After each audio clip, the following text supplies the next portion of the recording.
بسم اللہ الرحمن الرحیم۔ اللہ تعالیٰ کی توفیق سے امام بخاری رحمۃ اللہ علیہ نے اپنی صحیح میں ارینا قبیلے کے لوگوں کی حدیث کو 13 مقامات پر ذکر کیا ہے۔ ان میں سے پہلا مقام کتاب الوضو ہے،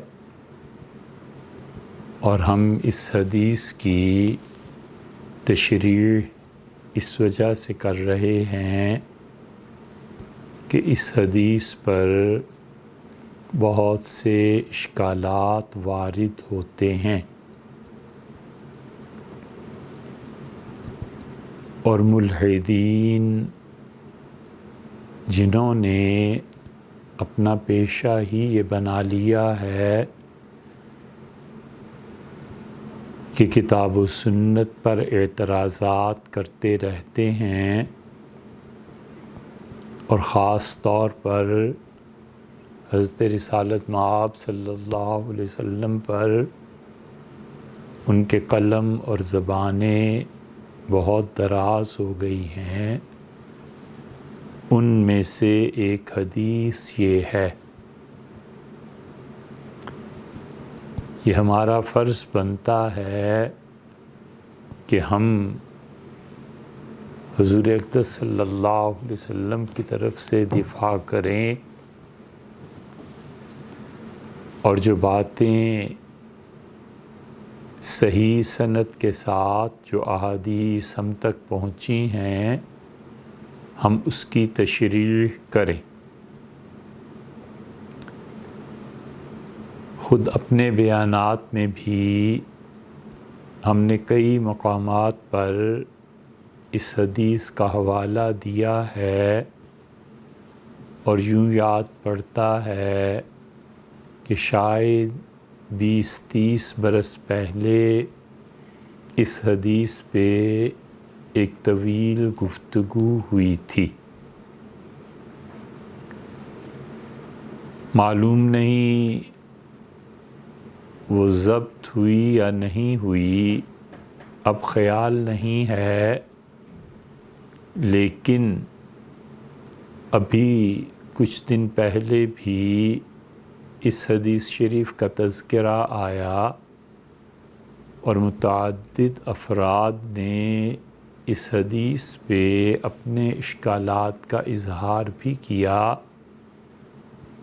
اور اس پہ اصرار کیا کہ اس حدیث پر جو اعتراضات آتے ہیں ان اعتراضات کے جوابات بھی دیے جائیں۔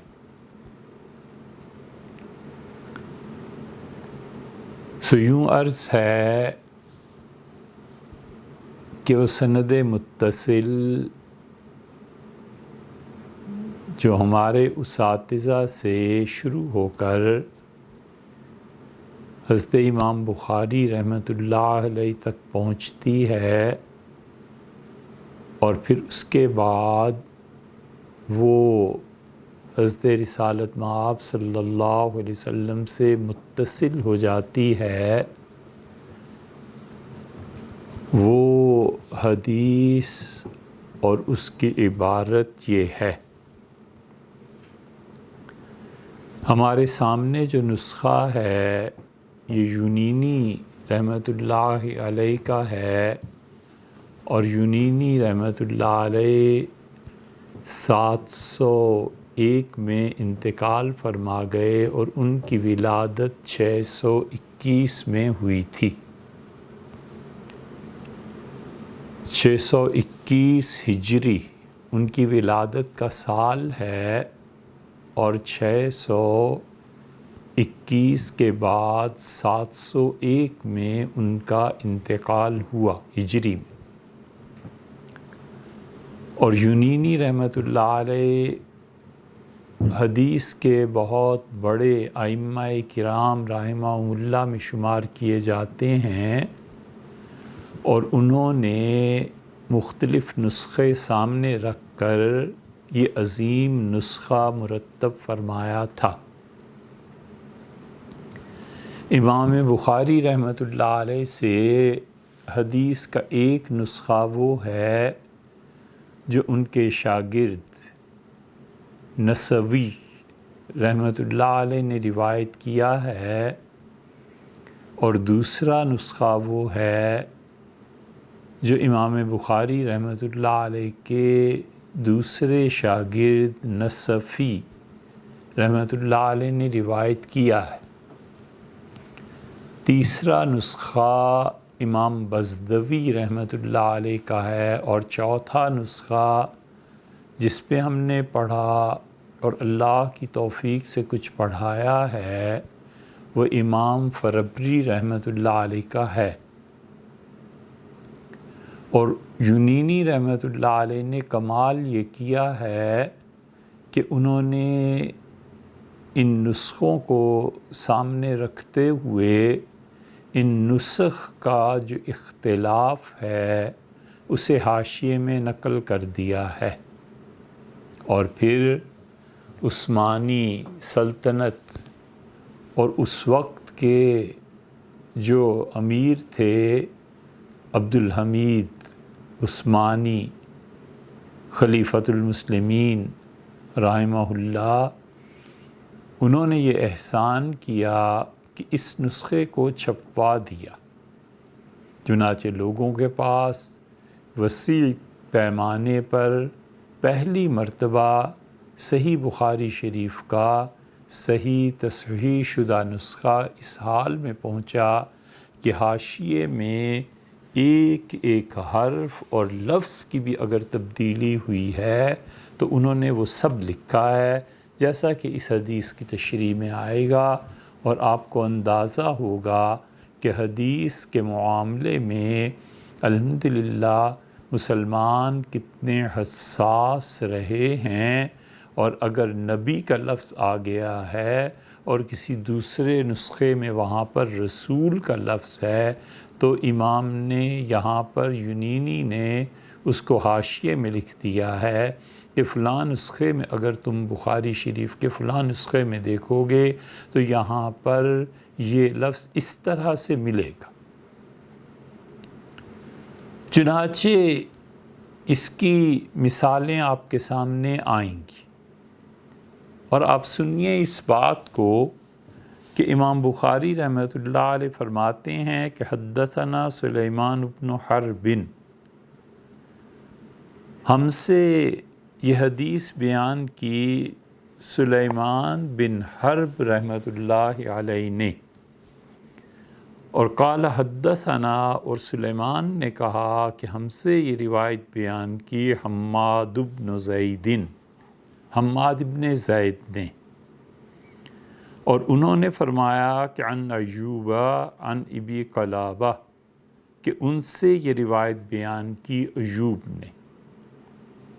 ایوب نام کے کتنے ہی راوی ہیں، اور اس حدیث کو آپ بار بار سنیں گے اور بار بار مختلف پہلوؤں سے اس کی تشریح آپ کے سامنے آئے گی، لیکن سر دست یہ جو انہوں نے لکھا ہے امام بخاری رحمۃ اللہ علیہ نے کہ حماد بن زید عن ایوب، تو یہ ایوب سے مراد ایوب سختیانی ہیں، اور ایوب سختیانی یہ استاد ہیں امام ابو حنیفہ رحمۃ اللہ علیہ کے، ان کا تذکرہ ابھی آتا ہے۔ اور انہوں نے روایت بیان کی ہے ابو قلابہ رضی اللہ رحمۃ اللہ علیہ سے، اور ایوب سختیانی نے کہا کہ انہوں نے اس حدیث کو روایت کیا ابو قلابہ سے، اور انہوں نے حضرت انس رضی اللہ عنہ سے، تو انس بن مالک رضی اللہ عنہ وعنہم وہ یہ کہتے ہیں۔ پھر دیکھیے قال حدثنا وبہ قال حدثنا سلیمان بن حرب قال حدثنا حماد بن زید عن ایوب عن ابی قلابۃ عن انس رضی اللہ تعالی عنہ وعنہم قال، انہوں نے فرمایا قالا کا قائل کون ہوا؟ حضرت انس رضی اللہ عنہ۔ قدم اناسن، لوگ آئے۔ اس پہ یونینی رحمۃ اللہ علیہ نے اپنے اس نسخے میں یہ لکھا ہے کہ ابی قلابہ عن انس، ابو قلابہ رحمۃ اللہ علیہ نے اس حدیث کو بیان کیا ہے حضرت انس رضی اللہ عنہ سے۔ اور اس پہ دیکھیں گے آپ کہ 2 نمبر پہ حاشیہ انہوں نے دیا ہے یونینی رحمۃ اللہ علیہ نے، اور انہوں نے اس میں کیا لکھا ہے؟ وہ کہتے ہیں کہ اس نسخے میں تو انس ہے، اور دوسرا نسخہ اگر تم اس کا دیکھو گے جو نصفی کا نسخہ ہے یا اصیلی کا نسخہ ہے، تو وہ کہتے ہیں کہ وہاں پہ تمہیں ملے گا کہ انس ابن مالک۔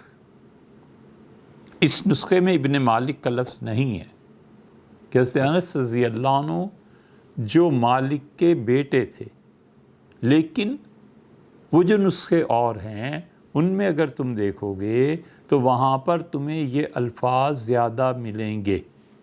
یہ ہے احتیاط حدیث کے معاملے میں۔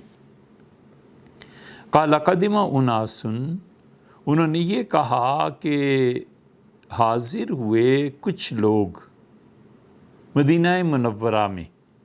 اب یہاں پھر انہوں نے حاشیہ دیا ہے اور کہا کہ قال قدم اناس، لوگ حاضر ہوئے حضرت رسالت پناہ صلی اللہ علیہ وسلم کے شہر مدینہ منورہ میں، اور 3 نمبر کا حاشیہ یہاں پر انہوں نے لکھا ہے کہ علامہ کشمیہینی، اور ان کے نسخہ اگر دیکھو گے تو وہاں پر یہ لکھا ہے، یعنی یہ جو اناسن کا لفظ ہے وہاں پر الناس لکھا ہوا ملے گا۔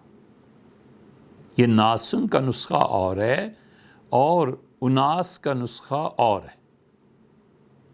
ایک الف لام کی تبدیلی بھی کسی نسخے میں ہوئی ہے، حقیقتاً معانی میں تو کچھ خاص فرق پڑتا نہیں، لیکن انہوں نے حاشیے پہ تشریح کر دی کہ اس نسخے میں یہ ہے، اس نسخے میں یہ ہے۔ من عقل، ایک وہ جو پوری جماعت تھی، جو لوگ آئے تھے وہ عقل قبیلے سے تھے، او عرینہ، یا وہ عرینہ سے تھے، عقل سے تھے یا عرینہ سے تھے۔ فی الحال تو اس آدھی سی اس کی تشریح ہے، پھر ہم دوبارہ اس پہ آتے ہیں۔ فاجتووا المدینہ، اور مدینہ منورہ کی آب و ہوا ان کو راس نہیں آئی۔ فامرہم النبی صلی اللہ علیہ وسلم، تو حضور اقدس صلی اللہ علیہ وسلم نے حکم فرمایا بلقاہن، کہ جاؤ اور دودھیل جو اونٹنیاں ہیں ان کے پاس چلے جاؤ۔ وَإِن يَشْرَبُوا، اور یہ کہ وہ لوگ پئیں گے من ابوالہا، ان اونٹنیوں کے پیشاب، و البانہا، اور ان کا دودھ۔ تو حضرت رسالت پناہ صلی اللہ علیہ وسلم نے انہیں حکم دیا کہ تم لوگ جاؤ اور جہاں پر اونٹ ہیں وہاں پر ان کا پیشاب اور دودھ تم لوگ پیو۔ فانطلقوا، اور وہ لوگ چلے۔ فلما صحوا، اور جب ان کی صحت اچھی ہو گئی، قتلوا راعی النبی صلی اللہ علیہ وسلم، تو انہوں نے حضرت رسالت پناہ صلی اللہ علیہ وسلم کی طرف سے جو نگران مقرر تھا، جو چرانے کے لیے آدمی مقرر تھا، اسے شہید کر دیا۔ اب اس نسخے میں دیکھیں تو آیا ہے راعن نبی صلی اللہ علیہ وسلم، راعین نبی صلی اللہ علیہ وسلم، حضور اقدس صلی اللہ علیہ وسلم کا وہاں پر متعین کردہ فرد جو انہیں چراتا تھا اس کو قتل کر دیا ہے۔ اور اسی نسخے کے بعد انہوں نے لکھا ہے کہ اگر تم اصیلی کا نسخہ دیکھو گے تو راعین نبی کی بجائے راعیہ رسول اللہ صلی اللہ علیہ وسلم، وہاں پہ ملے گا کہ رسول اللہ صلی اللہ علیہ وسلم کے اونٹوں کو چرانے والے کو شہید کر دیا۔ فرق کیا پڑا؟ فرق یہ پڑا کہ یہاں راعین نبی ہے اور وہاں پر راعی رسول اللہ صلی اللہ علیہ وسلم، نبی اور رسول ایک حرف، ایک اس کا فرق پڑ گیا نا ایک لفظ کا، تو انہوں نے اس کو بھی لکھا ہے۔ اتنے محتاط تھے محدثین حدیث کے بارے میں کہ ایک حرف بھی بدل گیا ہے تو انہوں نے فوراً اس کی نشاندہی کی ہے کہ کشمہینی کے نسخے میں تم دیکھو گے تو یہ ملے گا، اسیلی کے نسخے میں تو یہ ملے گا، فربری کے نسخے میں یہ ملے گا، نصفی کے نسخے میں یہ ملے گا، نسوی کے نسخے میں یہ ملے گا، بزدوی کے نسخے میں یہ ملے گا، ہر جگہ نقل کرتے چلے جاتے ہیں۔ اس لیے انہوں نے کہا کہ انہوں نے کیا کیا، جب ان کی صحت ٹھیک ہو گئی تو انہوں نے حضور اقدس صلی اللہ علیہ وسلم کے جو اونٹنیاں چرانے کے لیے آدمی رکھا تھا اس کو مار دیا، شہید کر دیا۔ یہ پہلی بات انہوں نے کی۔ وَاسْتَاقُ النِّعَمْ، وَاسْتَاقُ النَّعَمْ، اور انہوں نے یہ کیا کہ نعم جانور ان کو لے کر بھاگ کھڑے ہوئے، جتنی بھی اونٹنیاں تھیں سب کو لے کر بھاگ کھڑے ہوئے۔ اب اس پہ بھی انہوں نے حاشیہ دیا ہے، اور نعم کا لفظ یہاں پر اونٹوں کے معنی میں استعمال ہو رہا ہے، اور وہ کہتے ہیں کہ اگر تم اور نسخوں میں دیکھو گے تو یہاں پر آیا ہے ابلہم، یعنی ان کے اونٹوں کو۔ حالانکہ نعم کا جو لفظ ہے اللہ کی نعمت، اس کی تشریح انشاءاللہ عرض کریں گے، اور عربوں کے لیے اونٹ خدا کی سب سے بڑی نعمت تھے، تو یہ کہنا کہ نام یعنی خدا کی اس نعمت کو اونٹوں کو بھگا کر لے گئے، یہ بھی ٹھیک ہے۔ بنیادی طور پہ نام کا لفظ جانوروں کے لیے استعمال ہوتا ہے، لیکن جانوروں کا وہ ریوڑ جس میں بکریاں، بھیڑیں، دمبے، بکرے سب شامل ہو، اگر اونٹ نہ شامل ہو تو نہیں استعمال ہوتا۔ اونٹ جب اس میں شامل ہوتے ہیں تو نام کا لفظ بولتے ہیں، اور اسی لیے ابلہم، اور ابلہم میں ابل وہ تو خالص اونٹ کو کہتے ہیں، اس کا ایک ترجمہ بادل بھی ہے۔ انشاءاللہ آ جائے گی اس کی تشریح۔ تو فرق کیا پڑا؟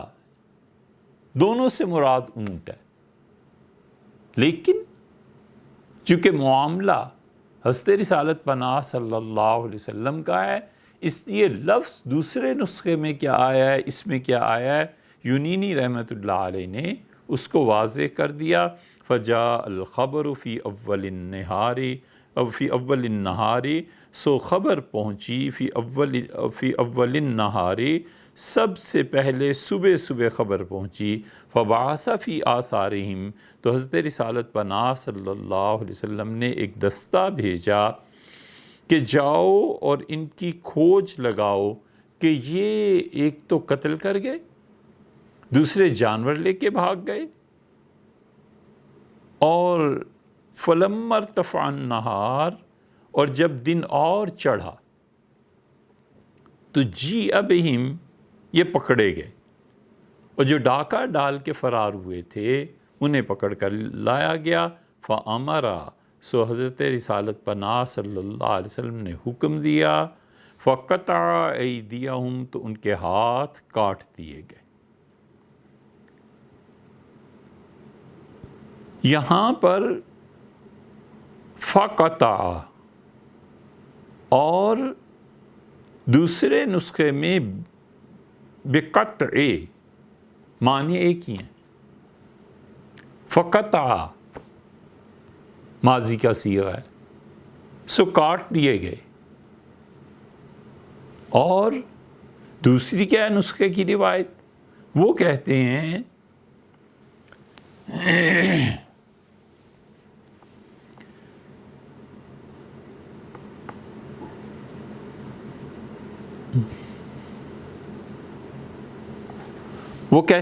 دوسری روایت کیا ہے، بِقَطْعٍ، یعنی حضور اقدس صلی اللہ علیہ وسلم نے حکم دیا، فَأَمَرَ بِقَطْعٍ، کہ کاٹ دیں، ایدیہم، ان کے ہاتھ، وَأَرْجُلَہم، اور ان کے پاؤں، وَسُمِرَتْ، اور تسمیر کی گئی۔ تسمیر کا مطلب یہ ہے کہ لوہے کی کیلیں خوب اچھی طرح تپا کر ان کی آنکھوں میں پھیر دی گئی۔ اور یہ کیا لفظ ہے؟ حضرت انس رضی اللہ عنہ نے کیا بتایا ہے، کیا لفظ بولا ہے؟ سمرت کا لفظ بولا ہے یا سمرت کا لفظ بولا ہے؟ اس پہ بھی یونینی رحمۃ اللہ علیہ نے اس کی تشریح کر دی ہے کہ دیکھو یا تو یہ سمرت ہے میم سادہ سی، اور یہ سمرت ہے کہ اس پر شد آئی ہے، تو وہ کہتے ہیں دیکھا کتنا فرق، کوئی فرق نہیں معانی کے اعتبار سے، لیکن حدیث کی حفاظت اس طرح ہوئی ہے وَسَمِرَتْ اور سمرت، اور ان کی آنکھوں میں سلائیاں پھیر دی گئیں، وَأُلْقُوا اور انہیں ڈال دیا گیا فی الحرۃ حرہ کے مقام پر دھوپ میں، فَيَسْتَسْقُونَ وہ طلب کرتے تھے پانی کو، فلا یسقون اور انہیں پانی نہیں دیا گیا، اور پیاسے لوگ تڑپ تڑپ کے مر گئے۔ قال ابو قلابہ، اس پہ ہے اعتراض بہت شدید کہ کون سا اتنا بڑا جرم تھا کہ حضرت رسالت پناہ صلی اللہ علیہ وسلم نے ان کے ساتھ یہ معاملہ فرمایا۔ آ جاتے ہیں ان سب باتوں پہ۔ قال ابو قلابہ، حدیث کے راوی جو اوپر گزر چکے ابو قلابہ رحمۃ اللہ علیہ نے کہا کہ فہؤلاء سرقوا، یہ دیکھو یہ پہلی بات تو یہ تھی کہ انہوں نے ڈاکہ ڈالا، وقتلوا اور انہوں نے ان لوگوں کو قتل کیا جو پہلے سے پہرا دے رہے تھے، وکفروا بعد ایمانہم اور انہوں نے ایمان لانے کے بعد کیا کیا؟ کفر اختیار کیا، وحاربوا اللہ ورسولہ اور حضور صلی اللہ علیہ وسلم سے اور پروردگار عالم اللہ سبحانہ وتعالی سے جنگ کی۔ یہ 4 جرائم ان کے حضرت ابو قلابہ رضی اللہ عنہ نے رحمۃ اللہ علیہ نے گنوائے۔ پھر اس حدیث پہ آئیے، بار بار اس حدیث پہ آتے رہیں گے۔ دیکھیے سب سے پہلے امام بخاری رحمۃ اللہ علیہ نے، ہم اس کے روات کو دیکھتے ہیں کہ راوی کون ہے، اس پہ پھر بحث ہوتی ہے کہ راوی جھوٹا تھا، سچا تھا، راوی کس عمر میں تھا، اور مختلف بہت علم حدیث بھرا پڑا ہے۔ تو روات کی بحث کہ راوی تھا کون، کس سے ملا تھا، کس سے نہیں ملا تھا، بڑا طویل علم ہے یہ، لیکن یہاں پر امام بخاری رحمۃ اللہ علیہ نے یہ جو حدیث بیان کیے، اس سے میں چونکہ لفظ آیا نا کہ ارینا قبیلے کے لوگ بھی تھے، رقل کے لوگ بھی تھے، تو اس لیے عام طور پہ اسے حدیث ارینا بھی کہا جاتا ہے، یعنی وہ حدیث جس میں ارینا قبیلے کے لوگوں کا تذکرہ آیا۔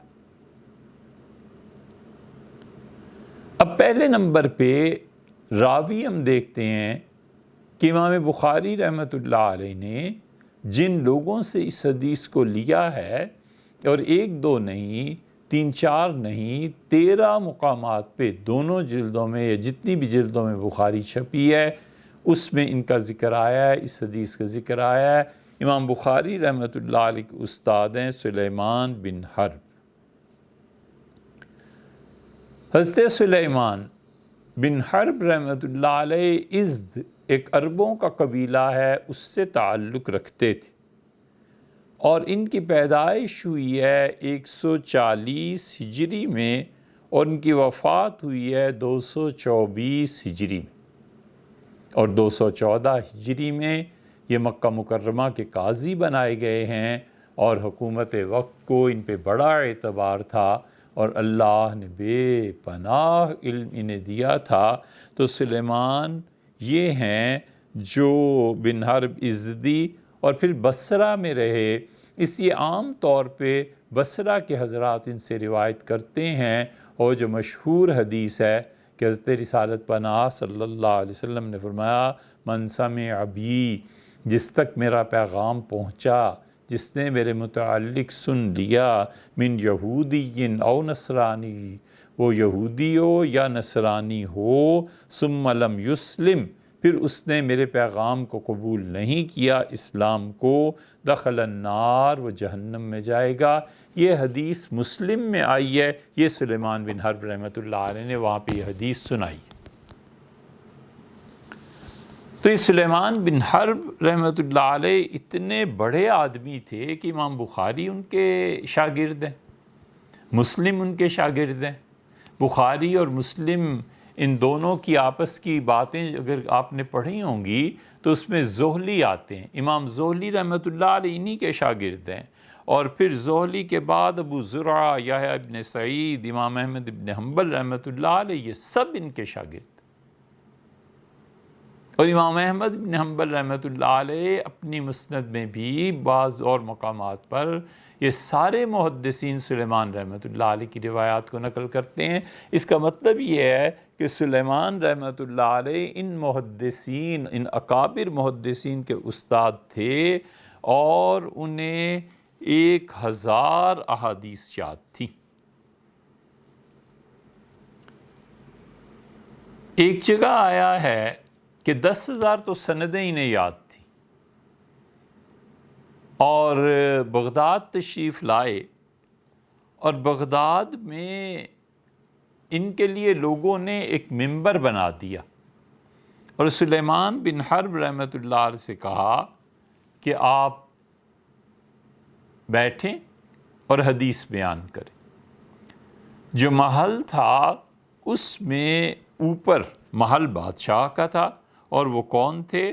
وہاں پر ہارون الرشید تھے، اور ہارون الرشید کے محل کے سامنے جو بہت بڑا گراؤنڈ تھا اس میں انہوں نے منبر رکھا، اور پھر لوگ آنا شروع ہوئے سلیمان بن حرب رحمۃ اللہ علیہ کے پاس حدیث سننے کے لیے۔ آتے رہے حتیٰ کہ 40,000 کے قریب آدمی جمع ہو گئے کہ سلیمان رحمۃ اللہ علیہ آئے ہیں، اور گراؤنڈ یا جو جگہ تھی وہ بھرنے لگی۔ تو ہارون رشید اوپر دیکھ رہے تھے، انہوں نے کہا کہ محل کا دروازہ کھول دیا جائے اور پردہ ڈال دیا جائے۔ تو جب دروازے کھلے ہیں تو باریک سا پردہ ڈال دیا گیا، اور خود ہارون الرشید پردے کے پیچھے آ کے بیٹھے، اور سلیمان بن حرب رحمۃ اللہ علیہ جو حدیث بیان کرتے رہے اس کو خود انہوں نے اپنے قلم سے لکھا ہے۔ یہ تھے مسلمان حکمران، انہیں پتہ تھا کہ سلیمان بن حرب رحمۃ اللہ علیہ اس وقت حدیث میں بہت بڑا مقام رکھتے ہیں۔ تو جس شخص سے امام بخاری خود، یہ مسلم، زہلی، امام احمد ابن حنبل، ابو زرعہ، یحییٰ ابن سعید، یہ معمولی لوگ ہیں، جو اتنے بڑے بڑے لوگ ائمہ احادیث ان کے شاگرد ہیں، تو اس کا مطلب ہے کہ یہ آدمی پکا ہے، یہ راوی بہت اچھا ہے۔ اور اس کے بعد انہوں نے کہا، اب دوسرے راوی کو دیکھیے، قال حدثنا، انہوں نے فرمایا سلیمان بن حرب نے رحمہ اللہ، حدثنا حماد بن زید، ہم سے روایت بیان کی، مجھ سے یہ حدیث بیان کی ہے حماد بن زید نے۔ حماد بن زید جو ہیں یہ دو ہیں، ایک حماد بن زید بن درہم ہے، اور ایک حماد بن زید بن دینار ہے۔ ان کے دادا ایک کے درہم ہیں اور ایک دوسرے کے دادا دینار ہیں۔ تو اس پہ لطیفے بھی ہیں، لیکن فی الحال اس کی طرف نہیں جا رہے۔ تو حضرت حماد بن زید رحمۃ اللہ علیہ کی پیدائش ہوئی ہے 98 ہجری میں، یعنی حضرت رسالت پناہ صلی اللہ علیہ وسلم کے انتقال کے کوئی 87 برس کے بعد ان کی پیدائش ہوئی ہے، اور ان کا انتقال 180 ہجری کے قریب ہوا ہے، 189 میں ہوا ہوگا۔ بہت طویل عمر انہوں نے پائی، اور حماد بن زید رحمۃ اللہ علیہ جو تھے وہ شاگرد تھے ثابت بنانی رحمۃ اللہ علیہ کے، اور ابو حازم عارج کے شاگرد تھے۔ یہ عارج کی روایات آپ کو ملیں گی۔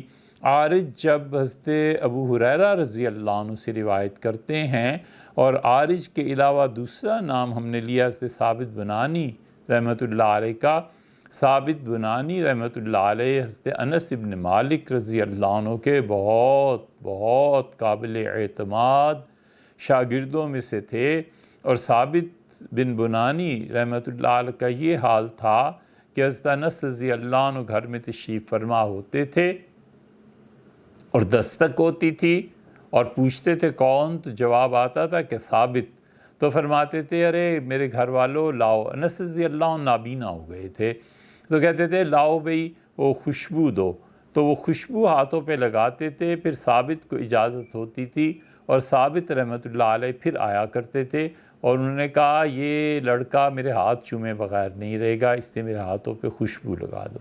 ثابت اتنے بڑے آدمی تھے کہ ثابت کا انتقال جب ہوا تو کسی صاحب کی کوئی پونجی ان کی قبر میں گر گئی تھی، یا اسماء الرجال کی کتابیں جب کھولیں گے، خاص طور پہ امام ذہبی رحمۃ اللہ علیہ کی سیر اعلام النبلاء اور ابن حجر اسقلانی رحمۃ اللہ علیہ کی کتابیں، تو آپ کو ہر جگہ یہ چیزیں مل جائیں گی۔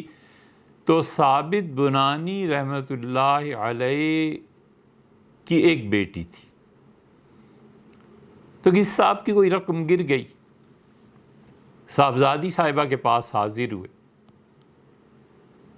اور انہوں نے کہا کہ بیٹی ایسا کچھ واقعہ پیش آ گیا ہے، اور آپ اگر اجازت دیں تو آپ کے والد ثابت رحمۃ اللہ علیہ کی قبر کو کھود لیا جائے اور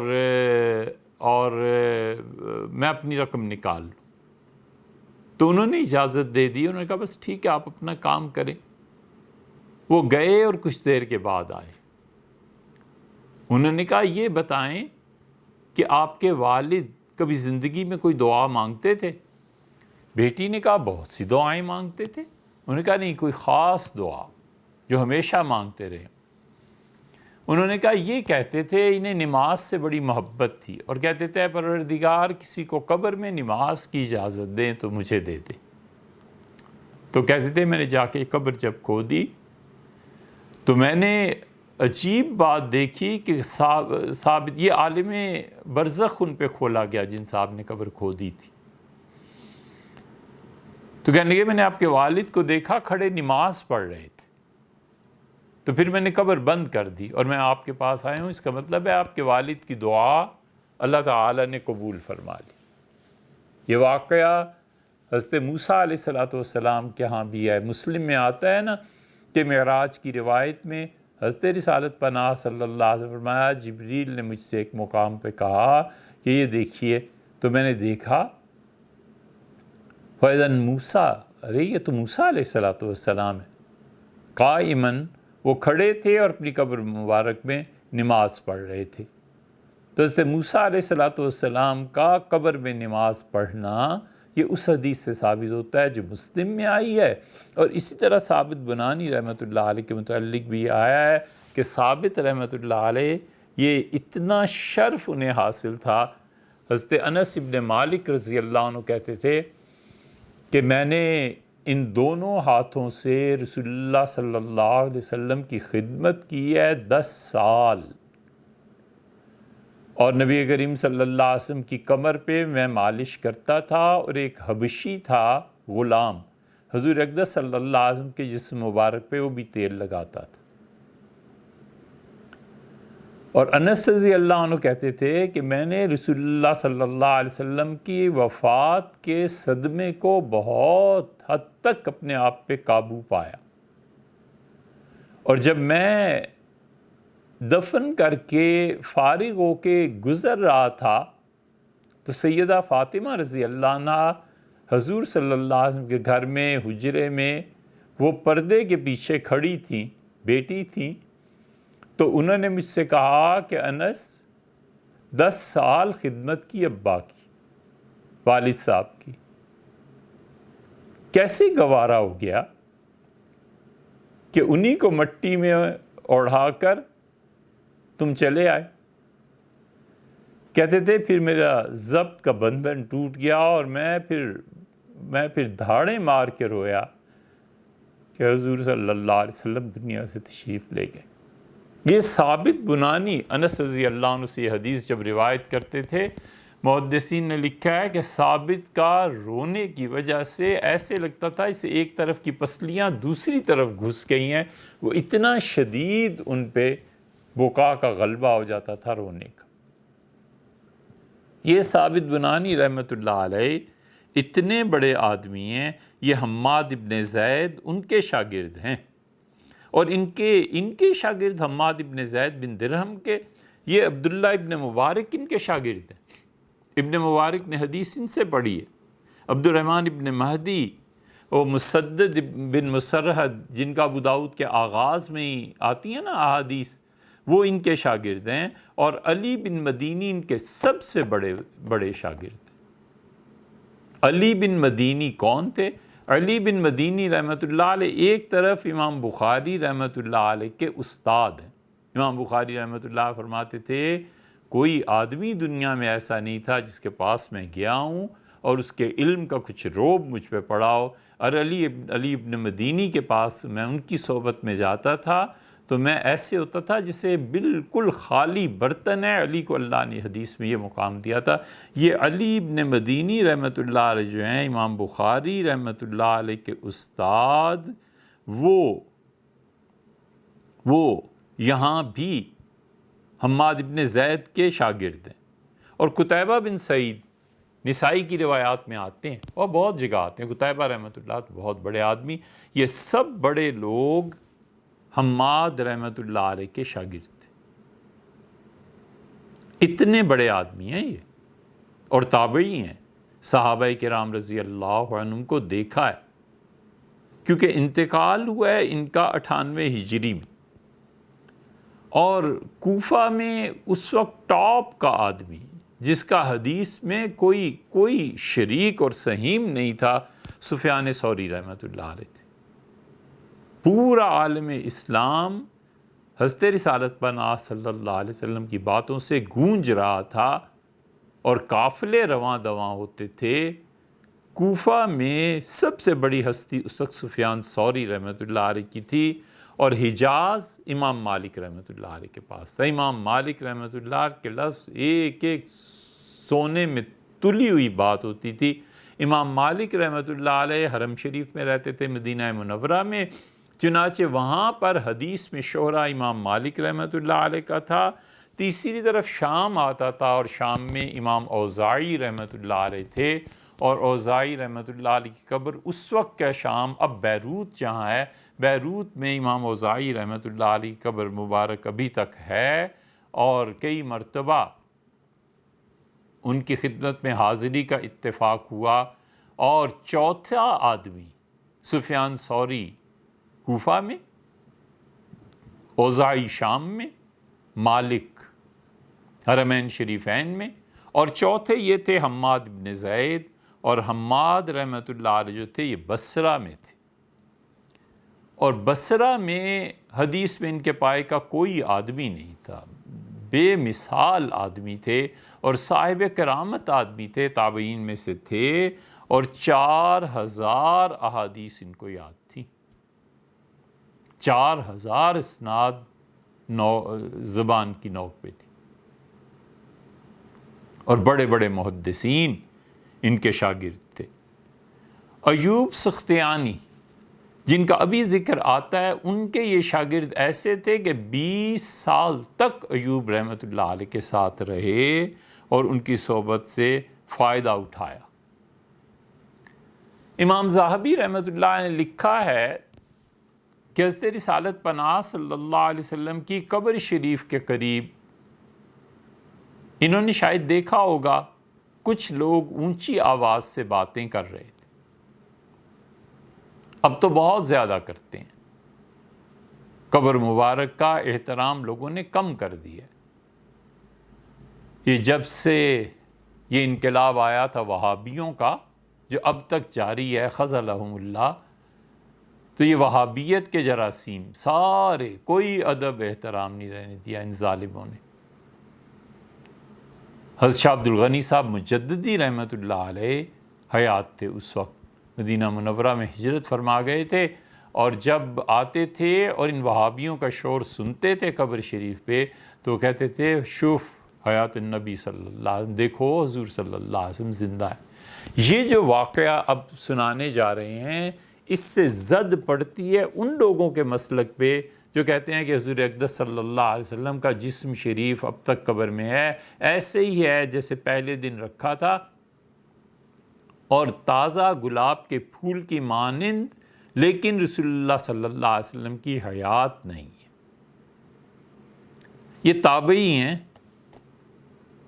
کہاں جانا ہے، دین کس سے لینا ہے؟ حماد بن زید رحمۃ اللہ علیہ کہتے تھے کہ دیکھو رفع الصوت علیہ بعد موتہ کرفع الصوت علیہ فی حیاتہ، حضرت رسالت پناہ صلی اللہ علیہ وسلم کی قبر شریف پر جا کر کھڑے ہو کے اونچا بولنا بالکل ایسے ہی ہے جیسے رسول اللہ صلی اللہ علیہ وسلم کی حیات میں کوئی ان کے سامنے اونچا بولتا۔ اسی لیے اللہ تعالیٰ فرماتے ہیں لا ترفعوا صوتکم فوق صوت النبی، اپنی آوازوں کو کبھی بھی رسول اللہ صلی اللہ علیہ وسلم کی آواز سے بلند نہ کرنا، ولا تجہروا لہ بالقول، اور انہیں اس طرح نہ بلانا جس طرح تم ایک دوسرے کے نام لے لے کے بلاتے ہو۔ اسی لیے جو محتاط فقہا ہیں انہوں نے منع کیا ہے، وہ کہتے ہیں حضور صلی اللہ علیہ وسلم کے اسم گرامی محمد صلی اللہ علیہ وسلم ہے، لیکن رسول اللہ صلی اللہ علیہ وسلم کے لیے بولتے ہوئے بار بار محمد محمد یہ نہیں کہنا چاہیے، بے ادبی کا خوف۔ اب جو دو چار لفظ اردو کے بڑی مشکل سے جانتے ہیں وہ بھی حضور اقدس صلی اللہ علیہ وسلم کے نام نعتوں میں ایسے پڑھتے ہیں، حیرت ہوتی ہے کہ کیسے ہمت ان کی پڑتی۔ اس لیے یہ تھے حماد بن زید بن درہم، وہ کہتے تھے حضور اقدس صلی اللہ علیہ وسلم کی جس طرح زندگی میں ادب اور احترام تھا کہ آواز بلند نہیں کرنی، بالکل اسی طرح کرفع الصوت علیہ فی حیاتی، جس طرح حیات طیبہ میں نہیں تھا، اب بھی ایسے ہی ہے کہ وہاں مسجد میں جائے تو بالکل آواز بلند نہ کرے۔ حدیث جب پڑھاتے تھے تو ایسا سکوت طاری ہو جاتا تھا، بالکل خاموشی چھا جاتی تھی، اور وہ حدیث سنتے تھے حماد بن زید رحمۃ اللہ علیہ جب ایوب سختیانی سے، تو وہ بالکل ایسے چپ ہوتے تھے جیسے قرآن کریم کی تلاوت کے لیے مسلمان چپ ہو جاتے ہیں، ایسی خاموشی ان پہ طاری تھی۔ ان کے متعلق لکھا ہے کان عثمانیا، حماد بن زید عثمانی تھے۔ یہ آپ کو بہت جگہ ٹرم ملے گی، کان علویا کان عثمانیا، یہ عثمانی تھے یہ علوی تھے، یہ عثمانی تھے یہ علوی تھے۔ مطلب یہ کہ امیر المومنین سیدنا عثمان ابن عفان رضی اللہ عنہ کی شہادت کے بعد کچھ لوگوں کا جھکاؤ زیادہ حضرت عثمان رضی اللہ عنہ کی طرف ہو گیا تھا، انہیں کہتے تھے کان عثمانیا، اور کچھ لوگوں کا جھکاؤ زیادہ امیر المومنین خلیفہ رابع سیدنا علی بن ابی طالب رضی اللہ عنہ کی طرف زیادہ ہو گیا تھا، تو اس لیے ان کا تھا کہ کان علویا، یہ آدمی علوی تھا، یہ آدمی عثمانی۔ انہیں خلیفہ ثالث سیدنا علی رضی اللہ عنہ سے بہت، سیدنا عثمان رضی اللہ عنہ سے بہت تعلق تھا، اور یہ جو ہیں حماد بن زید، اب امام بخاری رحمۃ اللہ علیہ کہتے ہیں کہ میرے استاد سلیمان بن حرب کو یہ حدیث سنائی ہے حماد بن زید نے۔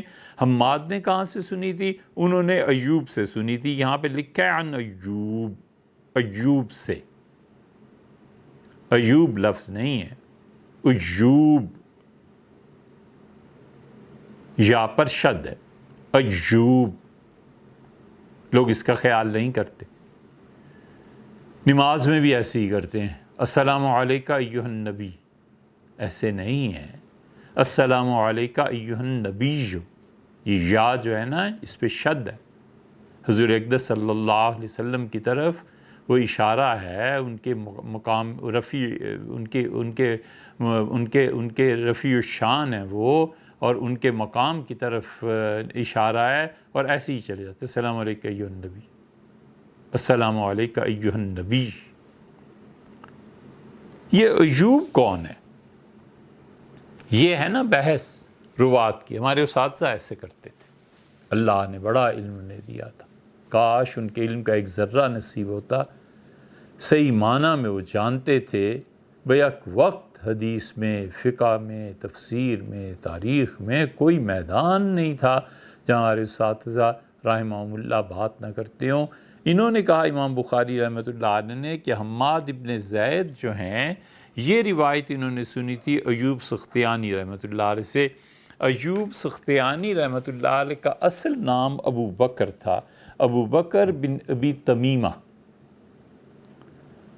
اور یہ کم عمر تابعین میں شمار ہوتے ہیں۔ حماد ابن زید بن درہم تو تابعی تھے پکے، اور یہ انہوں نے دیکھا ہے لیکن کم لوگوں کو۔ حضرت انس رضی اللہ عنہ کو انہوں نے دیکھا تھا، تو حضرت انس رضی اللہ عنہ کو دیکھنے کی وجہ سے ان کی پیدائش ہوئی تھی جارف کا جو طاعون آیا ہے، اور حضرت عبداللہ ابن عباس رضی اللہ عنہ کا جس سال انتقال ہوا ہے، جارف کا طاعون تو 1 سال پہلے یا 1 سال بعد آیا تھا ان کے۔ بہت 2 لاکھ سے زیادہ آدمی بصرہ میں مر گئے تھے جارف کے طاعون۔ تو یہ 1 سال کے فرق سے پیدا ہوئے ہیں، یا تو طاعون آ گیا تھا اس وقت، یا یہ کہ طاعون ابھی 1 سال پیدائش کے بعد آیا تھا یا پہلے۔ بہرحال ان کی ولادت اس وقت ہوئی ہے، اور اتنے بڑے آدمی ہیں کہ انہوں نے سنا کس سے ہے، حدیث کی روایت کس سے کرتے ہیں؟ عبداللہ ابن عباس رضی اللہ عنہ کے 2 بڑے شاگرد، 3 بڑے شاگرد، تینوں سے۔ ایک تو حضرت سعید رحمۃ اللہ علیہ تھے، حجاج ابن یوسف کے ساتھ جن کا جو مکالمہ ہوا تھا جن کا، اور حجاج ابن یوسف نے انہیں شہید کرا دیا تھا، یہ ناصبیوں کا پیشوا تھا، اور امیر المومنین سیدنا علی رضی اللہ عنہ کے خاندان کا دشمن حجاج ابن یوسف اور یزید، یہ دونوں بد کردار ایسے ہی تھے۔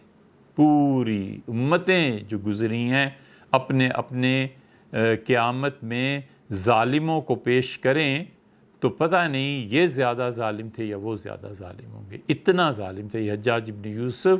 سعید رحمۃ اللہ علیہ کو اس نے شہید کرایا، اور حسن بصری رحمۃ اللہ علیہ وغیرہ یہ سارے لوگ کہتے تھے کہ سعید اس حال میں دنیا سے گئے کہ پوری دنیا ان کے علم کی محتاج تھی، اللہ نے اتنا کچھ دیا تھا۔ سعید رحمۃ اللہ علیہ ایک، اور عبداللہ ابن عباس رضی اللہ عنہ کے دوسرے شاگرد تھے مجاہد۔ یہ جو تفاسیر میں آپ پڑھتے ہیں نا مجاہد، اور مجاہد کی تفسیر ادارہ تحقیقات اسلامی میں بہت، اب تو انتقال ہو گیا ہوگا ان کا یقینی طور پہ، عبد الرحمن سورتی،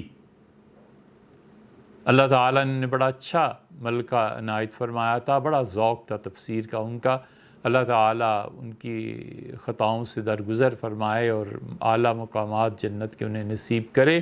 انہوں نے مجاہد رحمۃ اللہ کی تفسیر کو جمع کیا تھا، اور تیسرے شاگرد تھے اکرمہ اور ابو العالیہ۔ یہ 3 شاگرد ابن عباس رضی اللہ عنہ کے تھے، یہ تینوں ان کے استاد تھے، اور ابو العالیہ کی روایات تو بہت آتی ہیں، اور پھر اسی طرح حسن بصری، محمد بن سیرین اور عطا بن ابی رباح، یہ سب لوگ جو تھے یہ ان کے اساتذہ میں شامل تھے۔ نافع ہیں، نافع عن مالک، مالک عن نافع، امام مالک رحمۃ اللہ علیہ کے استاد نافع تھے، یہ ان کے بھی استاد ہیں، اور قاسم بن محمد بن ابو بکر سے انہوں نے پڑھا تھا، حضرت ابو بکر رضی اللہ عنہ کے پوتے سے۔ ابن ابی ملیکہ، ان کی روایت آئی ہے اسی صحیح بخاری کی کتاب الایمان میں کہ ابن ابی ملیکہ نے کہا کہ میں نے رسول اللہ صلی اللہ علیہ وسلم کے اصحاب 30 سے زیادہ دیکھے، کلہم یخافون النفاق علی انفسہم، ہر کوئی ڈرتا تھا اس بات سے کہ کہیں وہ منافق نہ ہو۔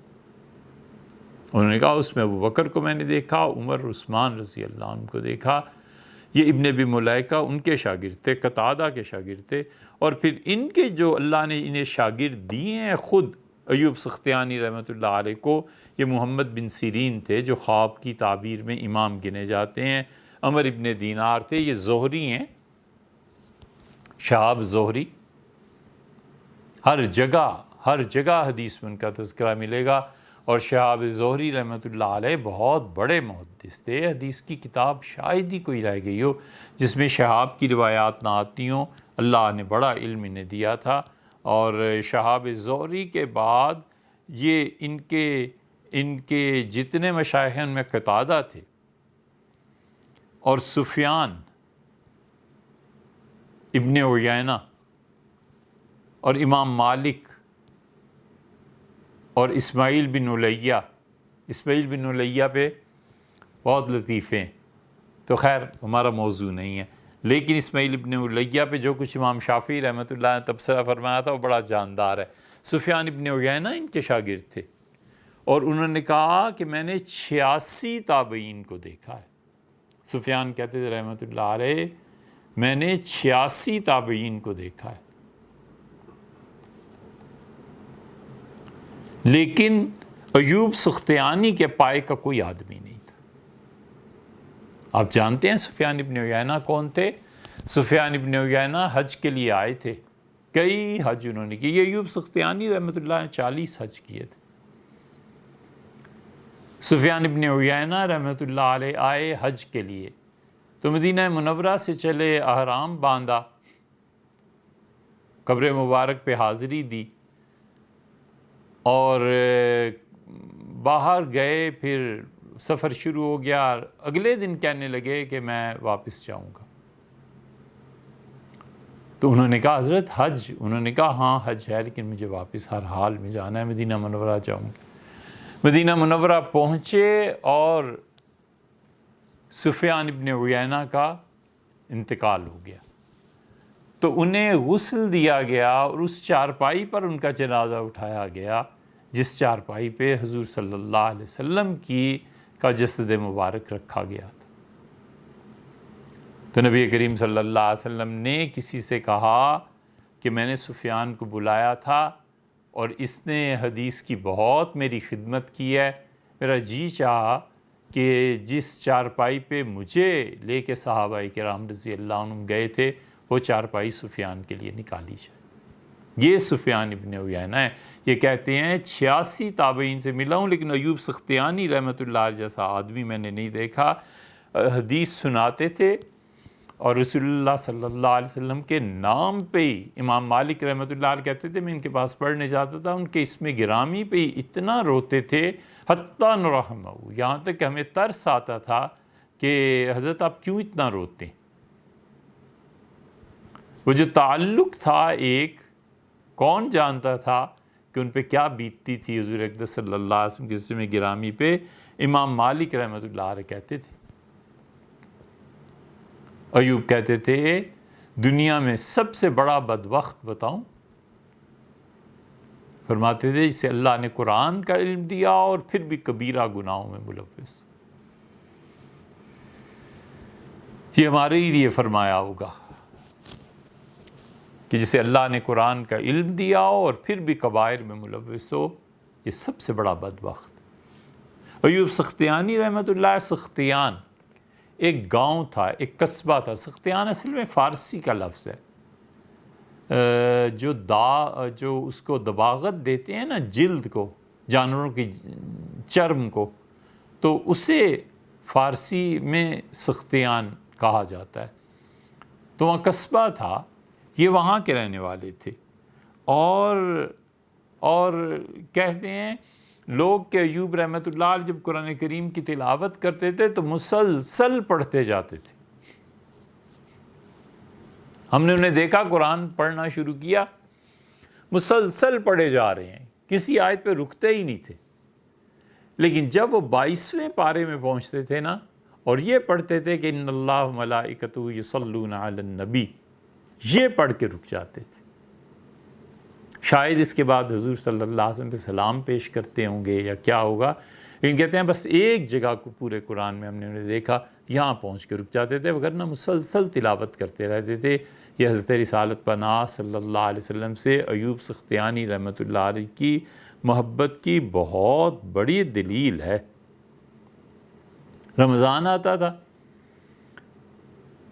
یہ جو کہتے ہیں نا کہ تراویح کا لفظ تھا ہی نہیں، اور تراویح تو بہت بعد میں ہے، یہ 68 ہجری میں ان کی پیدائش ہوئی ہے۔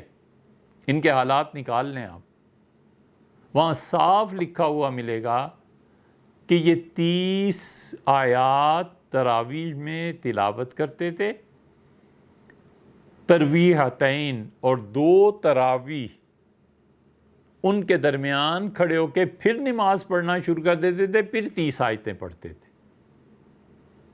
یہ تابعی ہیں، تابعی ہیں۔ حضرت انس بن مالک رضی اللہ عنہ کو انہوں نے دیکھا ہے، اگر یہ تراویح اس زمانے میں نہیں ہوتی تھی تو یہ کیا کرتے تھے؟ 30 آیات سناتے تھے 4 تراویح میں، پھر کھڑے ہو کے وہی 30 آیات خود پڑھتے تھے، اور پھر 30 آیات پڑھتے تھے، اور حتیٰ کہ پھر وتر آ جاتے تھے، وتر پڑھاتے تھے، وتر کے بعد دعا مانگتے تھے۔ یہ بعض مساجد میں بعض علماء جو دعا مانگتے ہیں نا، اس کی اصل یہ ہے۔ اس لیے ہم یہ بھی نہیں کہتے کہ نہ مانگو، میں اندازہ پتہ ہے کہ یار تابعین میں سے ایک حضرت کا یہ عمل مبارک تھا، اور جو نہیں مانگتے ان کے لیے بھی گنجائش ہے۔ ایسے ہی مسئلوں میں نہیں الجھنا چاہیے، نہیں جھگڑنا چاہیے۔ جہاں تک ہو سکے آدمی کو ہمیشہ علم کی وسعت اپنانی چاہیے۔ علم جتنا وسیع ہو جاتا ہے، اعتراضات اتنے ہی کم ہو جاتے ہیں۔ ان کے متعلق آتا ہے کہ وتر پڑھاتے تھے، اور اس یہ آتا ہے، یہ سیر اعلام النبلاء میں وہ حافظ ذہبی رحمۃ اللہ علیہ لکھا ہے کہ یہ دعا مانگتے چلے جاتے تھے اور لوگ آمین آمین آمین کہتے تھے۔ ان چیزوں کو جو بدعت شمار کرتے ہیں انہیں چاہیے کہ اس تابعی کے حالات پڑھ لیں۔ اتنا جلیل القدر انسان، اس کے افعال بھی بدعت تھے، اور پھر اس کے بعد سجدہ کرتے تھے اللہ تعالیٰ کے شکریہ کے لیے کہ خدا نے نماز کی توفیق دی، اور نماز کی توفیق میں اللہ نے انہیں بڑا حظاً فی الصلاۃ، نماز میں بہت بڑا حصہ انہیں دیا تھا۔ سجدہ شکر بجا لاتے تھے۔ 4 قسم کے سجدے ہوا کرتے ہیں۔ ایک سجدہ عبادت جو ہم لوگ نماز میں کرتے ہیں، پھر نمازی میں سجدہ سہو 2، تلاوت کا سجدہ 3، اور بے اختیار اللہ کی نعمت کو سن کے سجدے میں گر جانا۔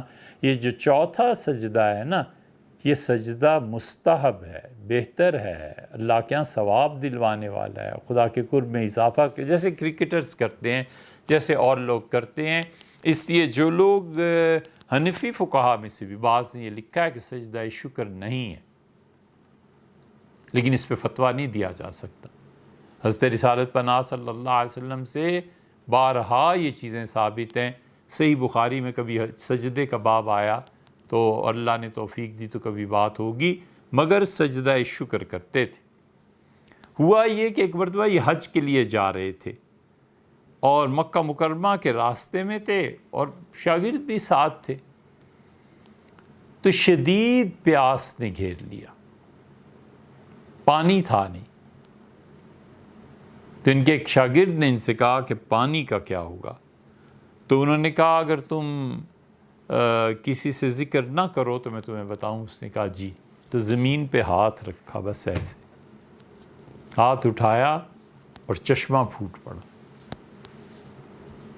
یہ سارے لکھتے ہیں، جبریل امین یا فرشتے کی ایڑی مارنے سے اگر زمین پہ پانی نکل سکتا ہے، تو یہ حضرت رسالت پناہ صلی اللہ علیہ وسلم کے محبت کرنے والے، چاہنے والے، یہ دیوانے، ان کے ہاتھ رکھنے سے پانی کیوں نہیں نکلے گا بھائی؟ اس لیے بہتر یہی ہے کہ حدیث کا ہی انکار کر دیا جائے، چلو چھٹی ہوئی۔ اور جب پانی پی لیا سب نے تو اپنے شاگرد سے کہنے لگے کسی کو بتانا نہیں، ہاتھ پھیرا اور سب پانی بند اور ختم، ریت اوپر آ گئی۔ ان کے معاصرین میں حمزہ اور میمون تھے۔ وہ کہتے تھے کہ میرے گھر آئے، غالباً میمون ان کے گھر گئے تھے، بہرحال 2 بزرگ، تو انہوں نے کہا کہ میں آج فجر کی نماز پڑھ کے لیٹا ہوں تو مجھے ایک عجیب بات لگی. میں نے کہا آپ کو کیا ہوا ہے؟ کیا دیکھا آپ نے؟ انہوں نے خواب میں دیکھا ہے سیدنا ابو بکر اور سیدنا عمر رضی اللہ عنہما کہیں جا رہے ہیں. تو میں بڑے ادب احترام سے سلام پیش کیا. میں نے کہا آپ حضرات کہاں تشریف لے جا رہے ہیں؟ تو فرمایا کہ ایوب سختیانی کے جنازے میں. تو ان دونوں نے ایک دوسرے سے کہا کہ ایوب تو اچھے بھلے ہیں، بھلے چنگے ہیں، ان کو تو کچھ نہیں. تو اس نے کہا میں نے تو ابھی یہی دیکھا ہے. اور تھوڑی دیر میں خبر آ گئی کہ ایوب رحمۃ اللہ علیہ کا انتقال ہو گیا. ہمارے حضرت مولانا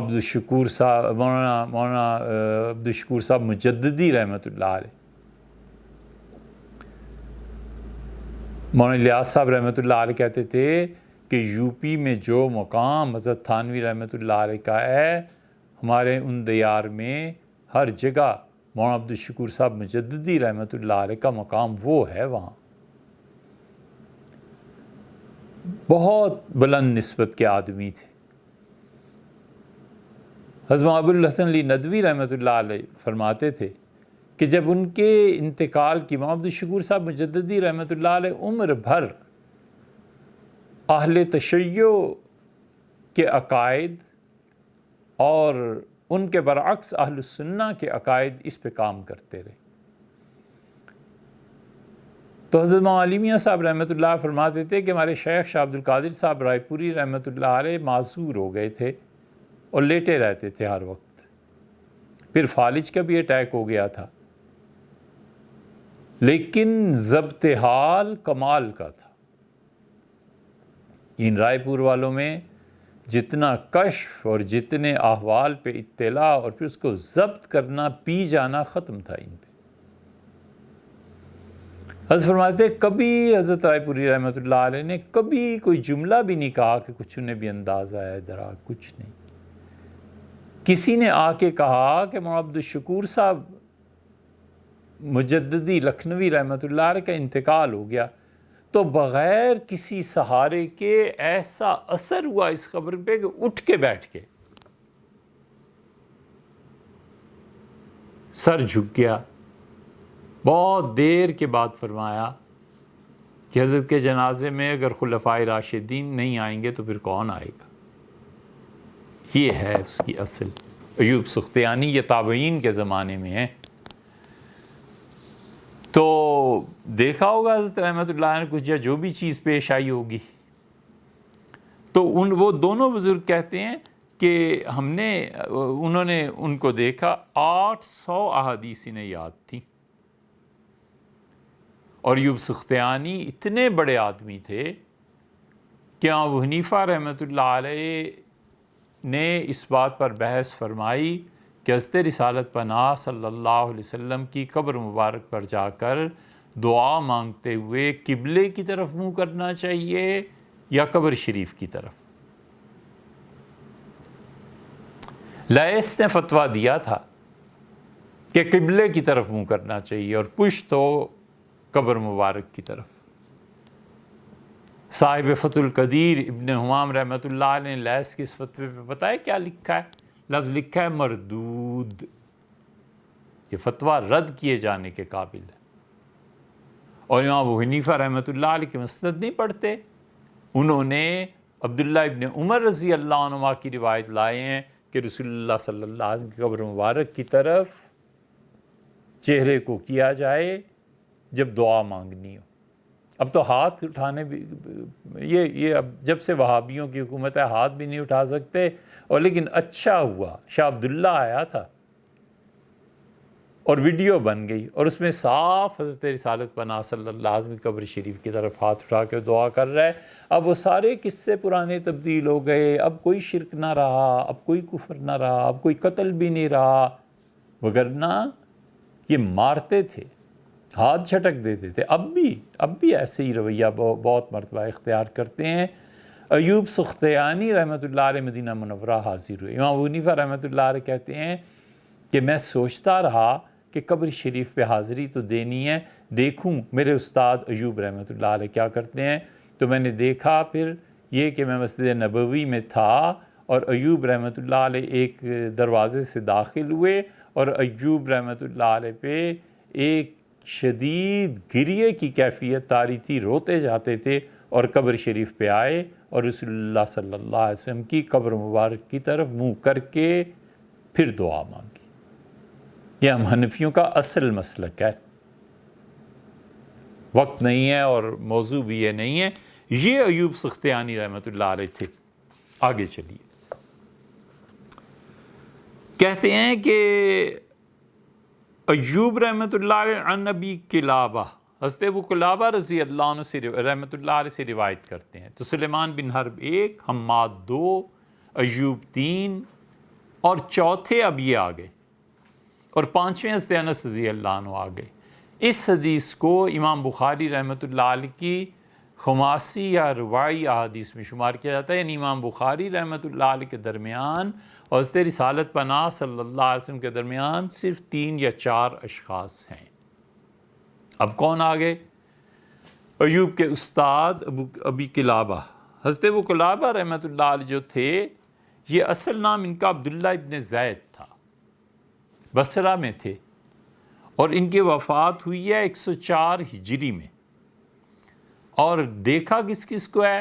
انس ابن مالک رضی اللہ عنہ کو، ان کے براہ راست شاگرد ہیں، مالک ابن حویرث کو، اور سمرہ ابن جندب کو۔ سمرہ ابن جندب کو حضرت عمر رضی اللہ عنہ نے مقرر کیا تھا، کہاں؟ یمن میں۔ قاضی ابو یوسف رحمۃ اللہ نے کتاب الخراج میں ذکر کیا ہے، دو چیزیں ایک یا دو چیزیں ایسی ہو گئی تھیں، سیدنا عمر رضی اللہ عنہ کو بہت غصہ آیا تھا، اور امیر المومنین نے فرمایا کہ قاتلہ اللہ، ناس ہو اس سمرہ کا۔ لیکن حضرت عمر رضی اللہ عنہ کو محبت بھی بہت تھی، اس لیے کہ سمرہ رضی اللہ عنہ صحابہ کرام رضی اللہ عنہ بڑی ممتاز حیثیت رکھتے تھے، اور انہوں نے دیکھا عبداللہ ابن عباس کو اور حضرت ابو ہریرہ رضی اللہ عنہ کو، تو یہ پکے تابعی ہیں۔ اور ان سے وہی ثابت بنانی جن کا بھی ہم نے تذکرہ کیا تھا نا کہ قبر میں نماز پڑھنے کی اجازت ہوئی، وہ ان کے شاگرد ہیں، اور ایوب سختیانی شاگرد ہیں، عمر ابن میمون بڑے آدمی ہیں مقام کے، وہ ان کے شاگرد ہیں۔ اور مدینہ منورہ میں امام احمد ابن حنبل رحمۃ اللہ علیہ کے بقول سب سے اچھا تابعی وہ کہتے تھے مسیب ہے، سعید ابن مسیب۔ سعید رحمۃ اللہ علیہ کہتے تھے کہ دیکھو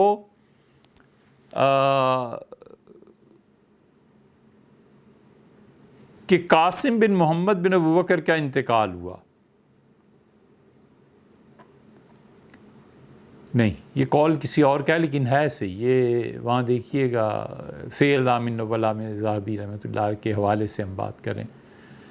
ان بزرگوں نے کہا کہ سعید ابن مسیب رحمۃ اللہ علیہ کے انتقال ہوا اور قاسم بن محمد بن ابوبکر کا انتقال ہوا، اور دونوں نے کتابیں نہیں لکھیں۔ یہ بات کب کی ہے؟ 104 ہجری کی باتیں ہو رہی ہیں۔ یہ جو کہتے ہیں نا حدیثیں 200 سال بعد اور 250 سال بعد، نالائق پڑھتے نہیں نا، پڑھیں تو پتہ چلے۔ انہوں نے کہا قاسم بن محمد بن ابوبکر نے اور ابن مسیب رحمۃ اللہ علیہ نے، ابن مسیب نے بھی کتابیں نہیں لکھیں، لیکن ابو قلابہ رحمۃ اللہ نے اتنی کتابیں تحریر کیں کہ ایک خچر کے وزن، خچر پر جو بوجھ لادا جا سکتا تھا اس کے برابر انہوں نے کتابیں تحریر فرمائیں۔ عمر بن عبدالعزیز رحمۃ اللہ علیہ ان سے مشورہ لیتے تھے، اور عمر بن عبدالعزیز رحمۃ اللہ علیہ کے زمانے میں ایک مسئلہ پیش آ گیا تھا، اور انہوں نے حضرت ابو قلابہ رحمۃ اللہ علیہ کو بلایا، اور یہی حضرت انس رضی اللہ عنہ والی حدیث ابو قلابہ رحمۃ اللہ علیہ نے بیان کی۔ تو عمر بن عبدالعزیز رحمۃ اللہ علیہ نے کہا ما دام ھذا الحبر فیکم، جب تک تم میں یہ موجود ہے نا کوئی پرواہ نہیں ہے، یعنی اللہ تعالیٰ کی ناراضگی نہیں ہوگی، عذاب نہیں آئے گا۔ اور انہوں نے کہا اس شخص کی قدر کرو، جب تک یہ تم میں موجود ہے نا اس وقت تک سب خیر ہی خیر۔ یہ عمر بن عبدالعزیز رحمۃ اللہ علیہ نے ان کی بڑی تعریف کی، اور قسامت کے باب میں ان کی حدیث آئی ہے، بخاری شریف میں بھی آئی ہے اور جگہ بھی آئی ہے. انہوں نے کہا کہ اس کو دیکھو، ایک جملہ ان کا بہت زبردست، یاد رکھنا. انہوں نے کہا ابو قلابہ رحمۃ اللہ تو صحابہ رضی اللہ عنہ کے شاگرد ہیں، اور وفات ہوئی ہے 104 ہجری میں، پیدائش بھی صحابہ رضی اللہ عنہ کے ہاتھوں میں ہوئی ہے، ان کی پلے بڑے بھی وہی ہیں. فرماتے تھے کہ اس امت میں نا جب بھی تم کسی ایسے شخص کو دیکھو جو یہ کہے کہ چھوڑو حدیثوں کو، بس قرآن کافی ہے، ہم قرآن سے رہنمائی حاصل کریں، تو یقین مانو ضال، وہ گمراہ ہے جو یہ دعویٰ کرتا. وزن دیکھو اس بات کا. اور پھر فرمایا کہ تمہیں امت میں کوئی ایسا آدمی مل جائے جو کہے کہ چھوڑو اللہ کی کتاب کو بھی اور خبر واحد کو بھی. وہ حدیث جسے زیادہ صحابہ رضی اللہ عنہ نے روایت نہیں کیا، خبر واحد کہتے تھے کہ اگر ایسا کوئی مل جائے تو وہ جو کہے کہ کتاب کو بھی چھوڑو اور حدیث کا کیا ہے جی اس کو بھی چھوڑو، عقل پہ بھروسہ کرو، عقل کے ذریعے کام کرو. تو فرمایا کہ جب ایسا کوئی ملے تو سمجھ جانا یہ ابو جہل ہے. کیوں کہا ابو جہل؟ اس لیے کہ کبر کا مارا ہوا ہے، اندھا تھا، دیکھ نہیں رہا تھا. حضرت رسالت پناہ صلی اللہ علیہ وسلم سورج بن کے چمکے ہیں. حضرت رسالت پناہ صلی اللہ علیہ وسلم 14ویں کا چاند تھے. حضرت رسالت پناہ صلی اللہ علیہ وسلم کے ذریعے اللہ نے ہدایت دی. سب چیزیں نظر آ رہی ہیں، لیکن اپنا کبر ابو جہل کا جھکنے نہیں دیتا تھا. فرمایا جو تمہیں امت میں کوئی ایسا مل جائے جو کہے چھوڑو کتاب کو اور چھوڑو اخبار احاد کو اور ہمیشہ عقل، تو انہوں نے کہا ابو جہل ہے. اور اس زمانے میں فرمایا کہ تیسرا کوئی تمہیں ایسا آدمی مل جائے جو یہ کہے کہ عقل کو بھی چھوڑو، حدیث کو بھی چھوڑو، سب چیزوں کو چھوڑو، بس ذوق اور وجد آنا چاہیے، ایسا دین جس میں وجد ہو، آدمی ناچے، خوشی کے مارے جھومتا رہے. تو انہوں نے کہا اگر ایسا مل جائے تو یاد رکھو یہ شیطان ہے اور انسان کے روپ میں تمہارے سامنے آ گیا ہے، تو اسے قابو کر کے اس پہ آیت الکرسی پڑھ کے دم کرو تاکہ اس پر یہ اثرات ختم ہوں. وہ پورا شیطان ہے. یہ تینوں جملے ان کے، اور اب آپ دیکھ لیجئے کہ تینوں جملوں کے مطابق کیا ہوا. اور پھر روزہ رکھا ہوا تھا انہوں نے، شدید پیاس، ان کے شاگرد کہتے ہیں پیاس سے بےتاب ہو گئے، بادل برسا اور صرف انہی پہ برسا اور انہیں ترک کر گیا. یہ صاحب کرامت تھے، ایسے آدمی تھے. اسی لیے ایوب سختیانی رحمۃ اللہ نے جو کتابیں لکھی تھیں ان تک پہنچی تھی. دونوں ہاتھ طاقت ختم ہو گئی، پھر دونوں پاؤں میں طاقت ختم ہو گئی، مگر اللہ کے سامنے اللہ کی حمد و ثنا، اللہ کا شکر ہمیشہ ادا کرتے رہے. یہ اتنے بڑے آدمی تھے. اصل میں بچوں مسئلہ یہ ہو جاتا ہے کہ دیکھو تجویز ہر وقت نہیں کرتے رہنا چاہیے، یا اللہ یہ کر دے، یا اللہ یہ کر دے، یا اللہ یہ کر دے. یار اور تیرے کام ہے، ٹھہرو. اس تجویز کو چھوڑ کر تدبیر کر لینی چاہیے.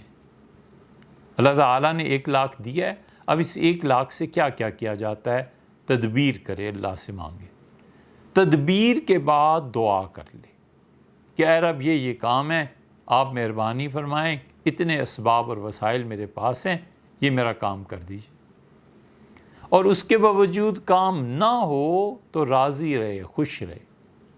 اللہ تعالیٰ سے بریانی مانگے، اللہ تعالیٰ سے پلاؤ مانگے، زردہ مانگے، کچھ مانگے کہ یا اللہ آج تو بہت دیر ہو گئی، مارکیٹ جا رہا ہوں، یا اللہ کسی طرح حلوہ پوری مل جائے. اور جب گئے تو معلوم ہوا کہ گرم کلچے مل رہے ہیں. تو اب حلوہ پوری نہیں ملی تو کیا اتنی پریشانی ہے، کلچے لے لے کہ اب ان کی مرضی یہی ہے کہ آج کلچے کھائیں تو کلچے کھا لیں گے. کہ بہت سی مصیبتیں تجویزوں سے بھی آتی ہیں. اس لیے یہ جو دعا ہے نا، یہ بڑی چیز ہے. یہ تھے ابو قلابہ. اور ابو قلابہ رحمۃ اللہ علیہ کے بعد حضرت انس رضی اللہ عنہ آتے ہیں. آئندہ حضرت انس رضی اللہ عنہ سے بات شروع کریں.